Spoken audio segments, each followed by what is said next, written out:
تعالوا بينا النهاردة نعمل مع بعض طريقة عمل التشيز كيك بطريقة بسيطة جدا وسهلة. أفكار جديدة عملتها في الفيديو دوت عشان تطلع في منتهى الجمال والطعمة ديت. طبقة بسكوت مع طبقة كريمة وطبقة جيلي، وحطيت فوق في الآخر خالص حطيت قطع مانجا. طريقة جميلة جدا والطعم خطير. يلا بينا نشوف الفيديو مع بعض. السلام عليكم ورحمة الله وبركاته. ازيكم يا اصحابي، ازيكم يا حبيبي، عاملين ايه؟ يا رب يكونوا بخير. النهارده هنعمل مع بعض طريقة عمل التشيز كيك بطريقة سهلة وبسيطة جدا، بس ما تنسيش تحط لي لايك واشتراك للقناة لو لسه مش مشتركة، وتفعلي زر الاشتراك عشان كل يوصلك كل اشعار فيديو جديد انا بنزله، وبتكتبي لي كومنت حلو تشجعني بيه وتقولي رأيك في فيديو النهارده ايه.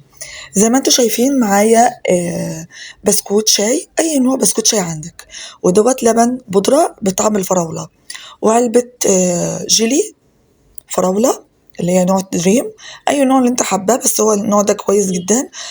ومعايا كمان كريمة الخفق المراعي جميلة جدا برضو، ومعايا كمان كاكاو خام. دوت على حسب الرغبة، لو انت حابة تحط كاكاو حطي، ده حاجة اختياري، لو مش حابة خلاص. وهنا شوية لبن، يعني بتوع ربع كوباية لبن، احط عليهم كوباية، بشاور كده بقول لكم اللي هو معلقتين كاكاو. تمام كده. ومعايا الصينية اللي انا هستخدمها، حطيت الصينية في قلبها كيس سلوفان علشان اقدر احط الكيكة بتاعتي. تمام كده. اول حاجه زي ما انتم شايفين ربع كوبايه لبن، حطيت عليهم معلقتين كاكاو خام بودره. حابه تحطي كاكاو حطيه، مش حابه براحتك، ده اختياري. انا هنا حبيت اعزز بس الطعم، اخليه يبقى فيه طعم الكاكاو شويه. هقلب بس كده الكاكاو باللبن، هقلبهم كده تقلبتين كده مع بعض لغايه ما ما يمتزجوا كده مع بعض.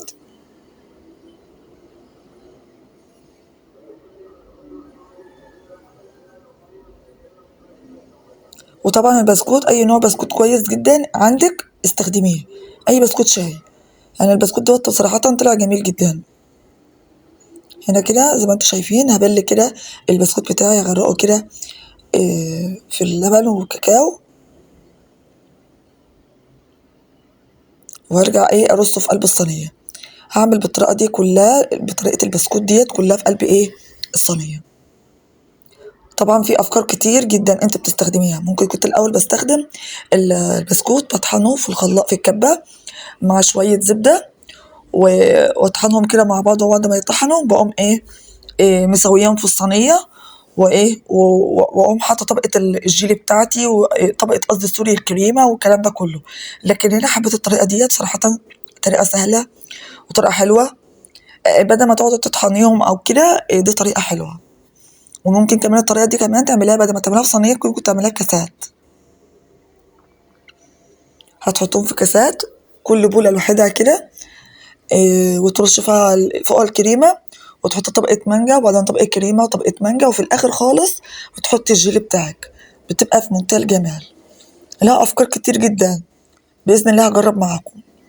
ديت خلاص كده خلصت كده طبقة البسكوت كلها، حطيت كل البسكوت كل اللي معايا كله في الصينية، في قاع الصينية كله من تحت. طبعا أنا بليته كله باللبن والكاكاو عشان بس يبوش بس معايا. بعد كده جبت اللبن بتاعي، برضو كان هنا عندي برضو شوية لبن صغيرين برضو، يعني بتوع ربع كوباية برضو. حطيت عليهم كريمة الخفق، وهضربهم كده بالمضرب، احاول اضربهم كده لغايه ما يبقوا كريمي. هنا كنت برضك كنت عززت طعمي برضو فيه، كنت حطيت كريم شانتيه عشان يديلي الفون بتاعه يبقى تقيل شويه. فتقريبا برضو الكريمه ديت كانت خفيفه، فما ادتش القوام اللي انا كنت حباه. اللي هي المراعي خفيفه، لكن الكريمه اللي هي الجهينه بتبقى سميكه. انا مش بعمل والله دعايه للعبوه، بس بصراحه اللي انا جربته اللي هي جهينه كانت جميله جدا. هنا جبت شوية لبن بودر، اللي هو لبن اللي هو بطعم الفراولة. حطيت عليهم شوية مية، شوية مية تقريبا دول بتوع نص كوباية مية، لا يا ربي كوباية مية. كوباية مية على اللبن البودر اللي أنا جايباه بطعم الفراولة، حطيته كله بكيس في بعضه. وحطيت كمان كيس الجيلي.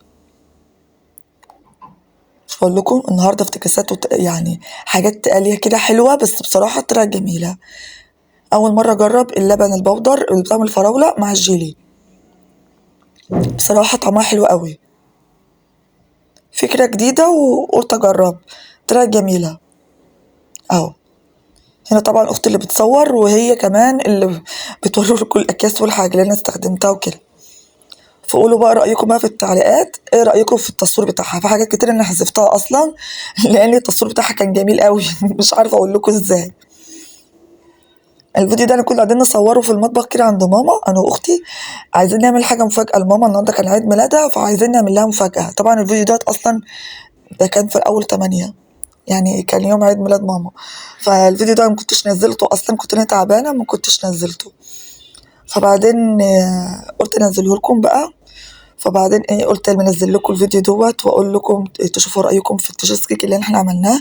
هي حاجه بسيطه جدا عملناها بس طلعت في منتهى الجمال. طبعا عملت طبقه الكريمه زي ما انتم شفتوا، وبعد ما خلصت طبقه الكريمه طبعا اختي ما صورتنيش خالص، فبعدين مش عارفه حصل ايه من الاولاد وكده فاتلبخنا وما عرفناش نصور، فنسيت. الاولاد قعدوا يقولوا يلا يلا عشان ناكلها ونحتفل بتيتا والكلام ده كله. فبعدين حاولنا ان احنا نطلعها واصورها، ما امكنش خالص. فهحكي لكم بقى اللي حصل. اللي انا عملت بعد الكريمه سبتها تجمد، وبعد الكريمه ما جمدت قمت حاطه طبقه الجيلي برده وجمدت، قمت قطعت قطع مانجا من فوق الوش بصراحه ومسقعت شويه، قطعناها خرط، بصراحه طلعت طعمها